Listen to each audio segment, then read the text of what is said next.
अस्सलाम वालेकुम स्टूडेंट्स, कैसे हैं आप सब लोग? खैरियत से हैं? आप देख रहे हैं unlock your knowledge by Zaini.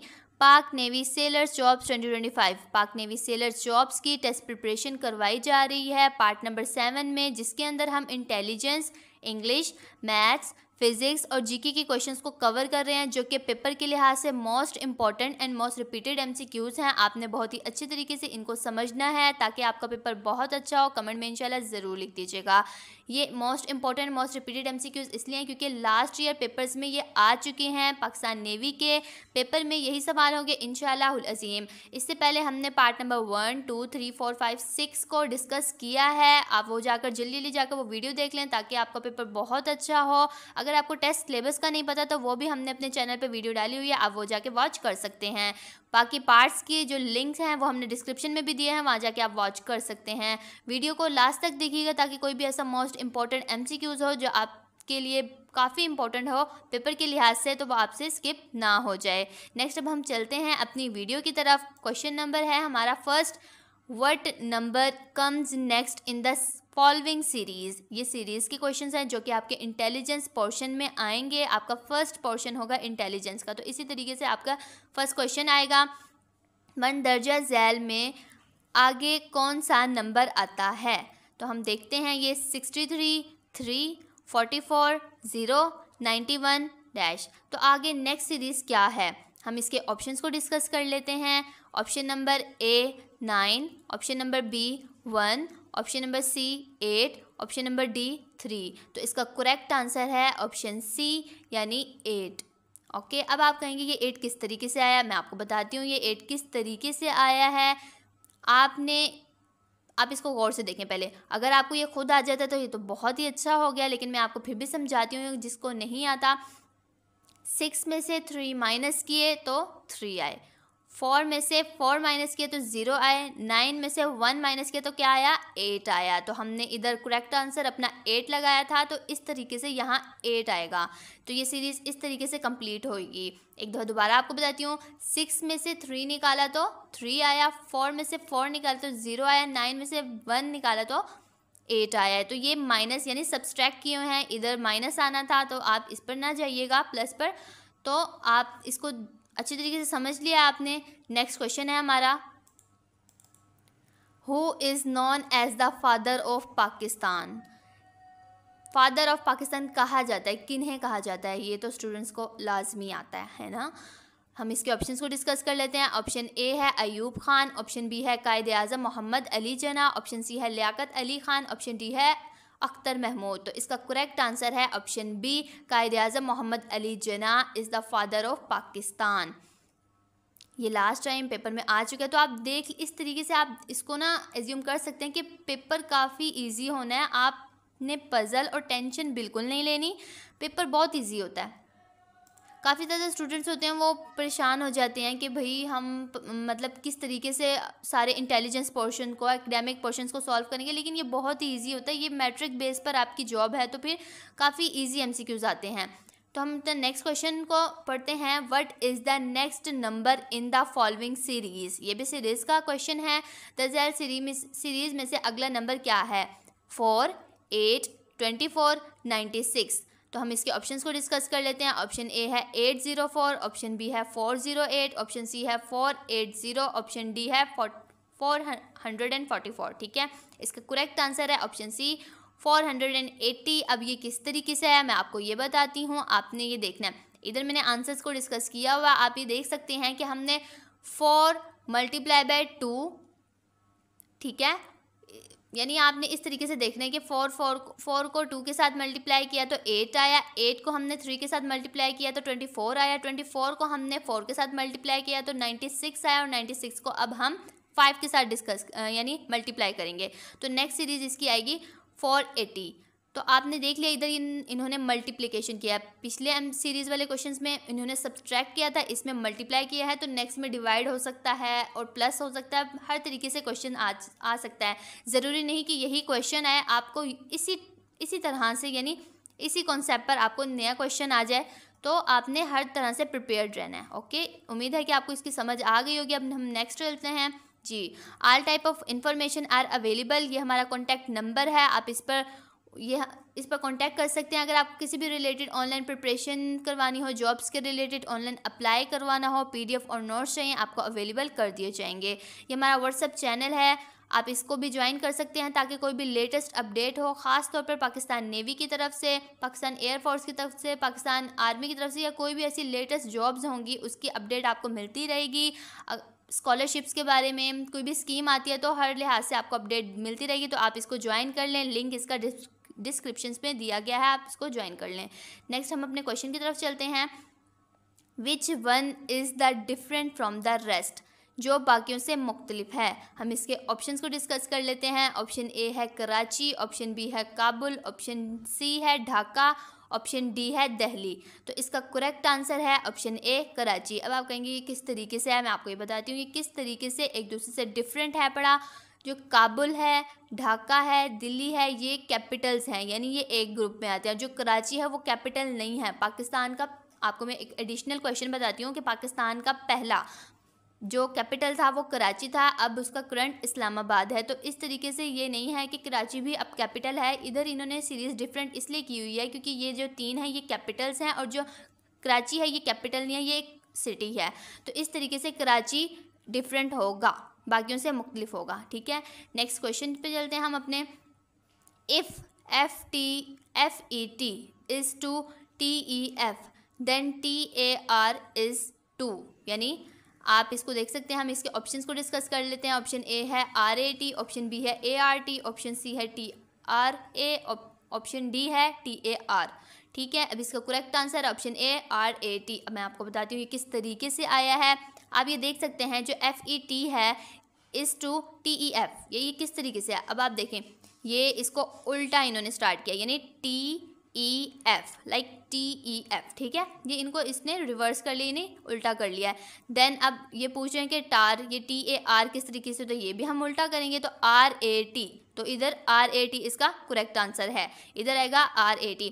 FET is to TEF then TAR is to RAT। Okay, next question हम चलते हैं अपने। My mother is your brother's sister but is I to you, मतलब अब हम आपके क्या लगे, मेरी माँ तुम्हारे भाई की बहन है, मैं तुम्हारे लिए क्या हूँ। तो इसके ऑप्शंस को डिस्कस कर लेते हैं। ऑप्शन ए है कज़न, ऑप्शन बी है नेफ्यू, ऑप्शन सी है अंकल, ऑप्शन डी है ब्रदर।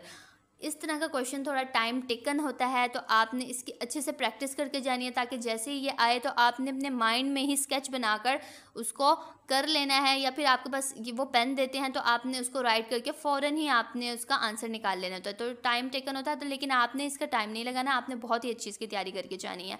तो आप इसको ज़रा गौर से पढ़ें कि माई mother is your brother sister, what is the IMU, मतलब हम क्या लगे, तो इसको हम देखेंगे तो जो एनालाइज करेंगे वो होगा नेफ्यू। ठीक है, वो हमारी खाला लगी तो हम उसके नेफ्यू लगे। ठीक है, इसको आपने पहले अच्छी तरीके से पढ़ लीजिएगा, प्रैक्टिस कर लीजिएगा इस तरह के क्वेश्चंस का। ये बहुत इजी क्वेश्चंस होते हैं, बहुत मुश्किल नहीं होते। ठीक है, नेक्स्ट क्वेश्चन है हमारा व्हाट नंबर कम्स, ठीक है कम्स है इधर, next in the following series. ये भी सीरीज़ का नेक्स्ट क्वेश्चन आ गया। मंदिर जैल सीरीज़ में से कौन सा नंबर, मतलब कौन सा नंबर है पड़ा। ठीक है, तो 62, 3, 84, 2, 93 डैश।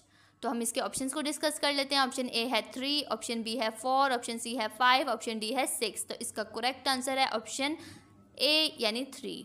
तो ये किस तरीके से आया मैं आपको ये बताती हूँ। ठीक है, 2, 3 द 6, 4, 2 द 8, 9, 3 द, मतलब 3, 9 द 3, 3 द 9। ओके, थोड़ी सी मिसअंडरस्टैंडिंग हो गई है। ठीक है, आप ये देख सकते हैं इधर मैंने इसको सॉल्व किया हुआ है, आप देख सकते हैं कि किस तरीके से ये सॉल्व हुआ है। 2 × 3 is equals to 6, 4 × 2 is equals to 8, 3 × 3 is equals to 9। अब मैं एक दफ़ा दोबारा रिपीट करती हूँ, 2, 3 द 6, 4, 2 द 8, 3, 3 द 9। तो इधर 3 आएगा, तो इसलिए इसका ऑप्शन ए जो है वो करेक्ट है। इस तरह से सीरीज़ के क्वेश्चन होंगे, आप इसको किसी दूसरे तरीके से भी कर सकते हैं, लेकिन आंसर सेम ही आना चाहिए। काफ़ी ज़्यादा मैं आपको बताती हूँ, लाइक बैक में मैं आपको जाकर बताती हूँ कि इनको सॉल्व करने के लिए सिर्फ एक ही मेथड नहीं होता, स्टूडेंट्स 2 तरीके से 3 तरीके से भी इसको सॉल्व करके आंसर सेम ही निकाल लेते हैं। तो आपने कभी ये पजल नहीं होना कि आपने तो दूसरे तरीके से किया, आपका आंसर ये आया और दूसरे ने आंसर किया तब भी सेम है, लेकिन दोनों सेम है, दोनों गलत नहीं है, दोनों सेम होते हैं, ठीक है। नेक्स्ट क्वेश्चन हमारा, sailor is to air force then airman is to, मतलब एयरफोर्स में है, फिर एयरमैन कौन है? तो हम इसके ऑप्शंस को डिस्कस कर लेते हैं। ऑप्शन ए है शॉपकीपर, ऑप्शन बी है नेवी, ऑप्शन सी है कोबलर, ऑप्शन डी है आर्मी।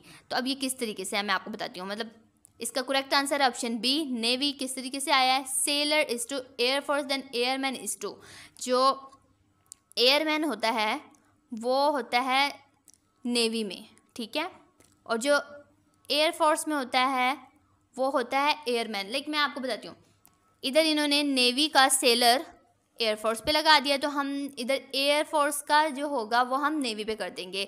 तो अगर इसको उल्टा या सीधा करें, लेकिन आंसर हमारा सही आना चाहिए। अगर सेलर्स का एयरफोर्स है तो देन एयरमैन का नेवी आएगा, ठीक है।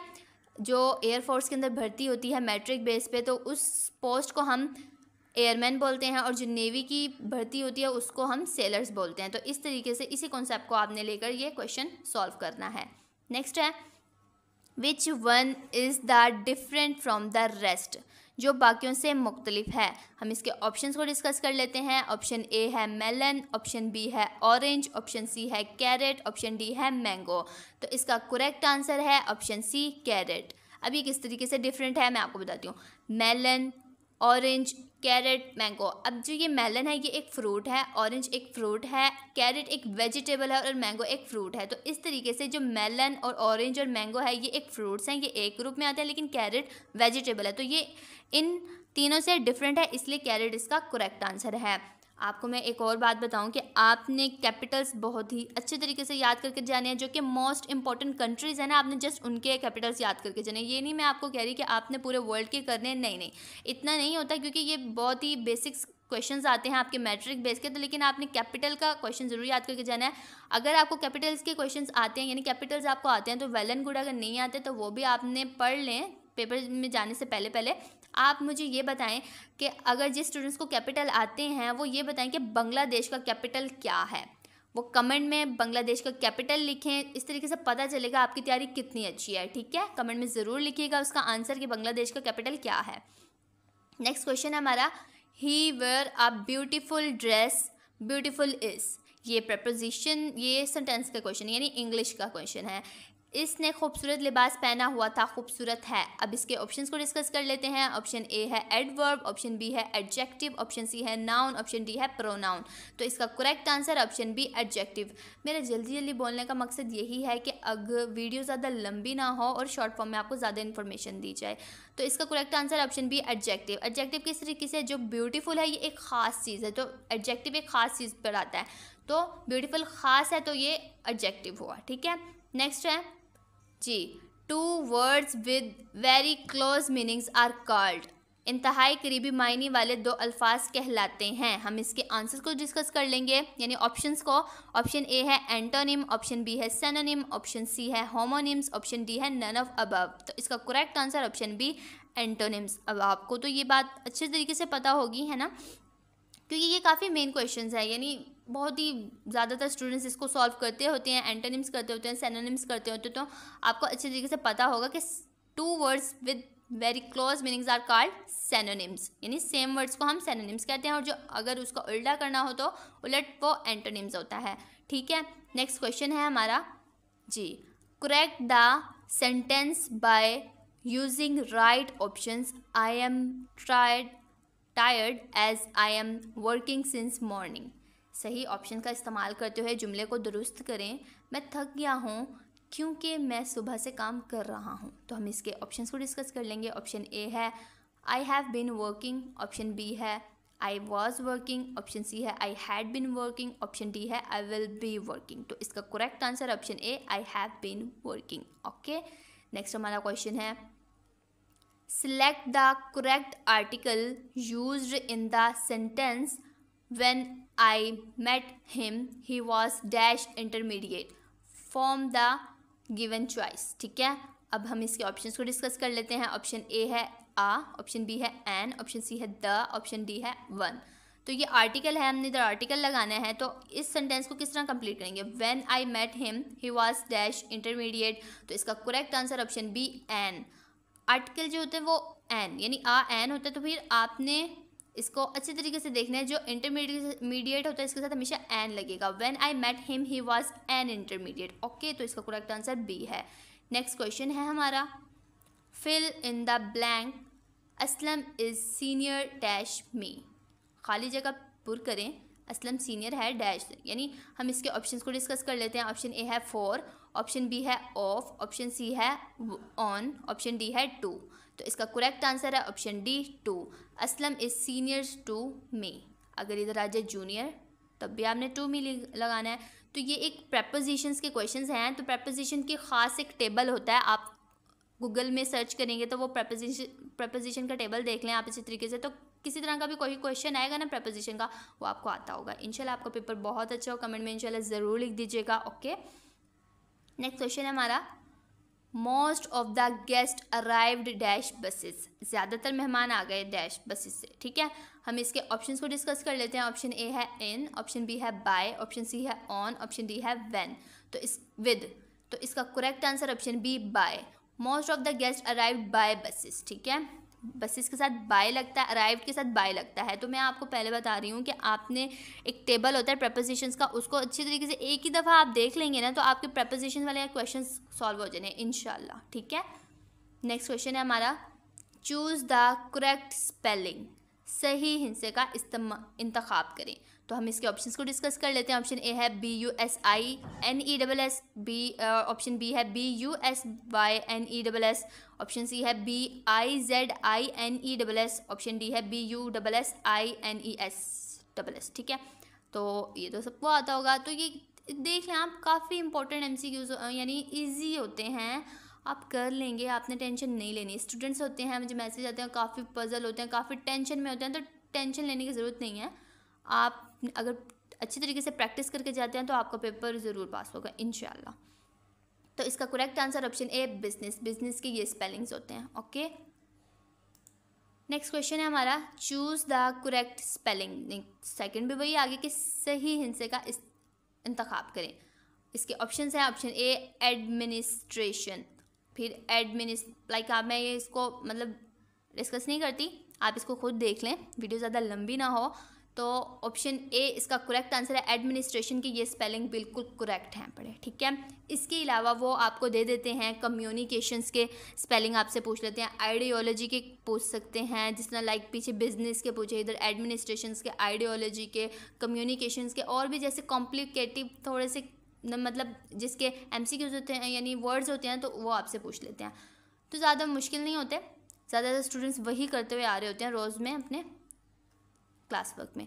तो नेक्स्ट क्वेश्चन है हमारा, select the correct tense use in the sentence the maid was washing the clothes. जुमले में दूर का सही इस्तेमाल मुंतखब करें। ठीक है, दौर का। ठीक है, इसके ऑप्शंस को डिस्कस कर लेते हैं। ऑप्शन ए है past perfect tense, option B है past continuous tense, option C है परफेक्ट टेंस, ऑप्शन डी है प्रेजेंट टेंस। तो इसका करेक्ट आंसर है option B past continuous tense is the correct answer. Okay, ये पास्ट कंटिन्यूस टेंस में है क्योंकि इसमें आप देख सकते हैं लाइक आप खुद ही गौर करें कि इसमें पास्ट कंटिन्यूस, काफ़ी सारे स्टूडेंट्स को टेंस की थोड़ी मुश्किल होती है, तो आप टेंस को भी अच्छे से थोड़ा सा पढ़ के जाइएगा। लेकिन टेंस के ज़्यादातर क्वेश्चंस नहीं आते, ज़्यादातर प्रपोजिशंस के क्वेश्चंस आते हैं। ओके, बट ये वाला क्वेश्चन आया हुआ था लास्ट टाइम, तो ये वही है। तो हम नेक्स्ट क्वेश्चन पढ़ते हैं, the Swiss canal is in dash. नहर स्विस अंदर है, यानी हम इसके ऑप्शंस को डिस्कस कर लेते हैं। ऑप्शन ए है नाइजीरिया, ऑप्शन बी है लिबिया, ऑप्शन सी है इजिप्ट, ऑप्शन डी है पैलेस्टाइन। पैलेस्टाइन किसे कहते हैं हम? फ़लस्तीन को, यानी ठीक है। अब इसका correct answer option C Egypt. The Swiss canal is in Egypt, यानी जो स्विस कैनाल है वो मिस्र में है। ओके, नेक्स्ट क्वेश्चन है हमारा, लास्ट बट नॉट लीस्ट, ये लास्ट क्वेश्चन है, what is the capital of China. चीन का दारुल हुकूमत क्या है? तो हम इसके ऑप्शंस को डिस्कस कर लेते हैं। ऑप्शन ए है बीजिंग, ऑप्शन बी है पियोंगयांग, ऑप्शन सी है शंघाई, ऑप्शन डी है शियान सिटी। तो इसका करेक्ट आंसर है option A Beijing. The capital of China is Beijing. तो मैं आपको ये बता रही हूँ, आपने मोस्ट इंपॉर्टेंट कैपिटल्स को याद करना है ना, तो आप अमेरिका का करें, फ्रांस का करें, स्पेन का करें, पाकिस्तान, इंडिया, अफ़गानिस्तान, बांग्लादेश। तो इस तरह के तरीके से आप अगर गूगल पे लिखेंगे most important countries in the world, तो जो मेन होंगे आपने एटलीस्ट 10 तो आपने ज़रूर कैपिटल्स याद करके जाने हैं, कि अगर ऐसा कोई क्वेश्चन आएगा ज़रूर इंशाल्लाह, क्योंकि जीके आपका है पड़ा। इंशाल्लाह मैंने इसलिए बोला क्योंकि कैपिटल्स जो होते हैं ना वो बहुत ही ग्रेस मार्क आपको मिलेंगे, वो बहुत ही इजीली आपको याद हो सकते हैं स्टूडेंट्स को, वो बहुत ही ईजी होते हैं इंशाल्लाह। बाकी आपको पेपर बहुत अच्छा हो, कमेंट में इंशाल्लाह ज़रूर लिखिएगा। और अगर आपको फिर भी कोई क्यूरी या कुछ भी समझ नहीं आई, तो कुछ भी आपको इन्फॉर्मेशन चाहिए, तो आप हमें कमेंट कर सकते हैं, आपको रिप्लाई दे दिया जाएगा, या फिर हमारे व्हाट्सअप नंबर पर आप मैसेज कर सकते हैं, आपको रिप्लाई दे दिया जाएगा, इन्फॉर्मेशन भी दी जाएगी। बाकी मैं अपने हर कमेंट का रिप्लाई ज़रूर करती हूँ, तो आपने उधर कमेंट कर देना है। Thank you so much. अल्लाह हाफिज़।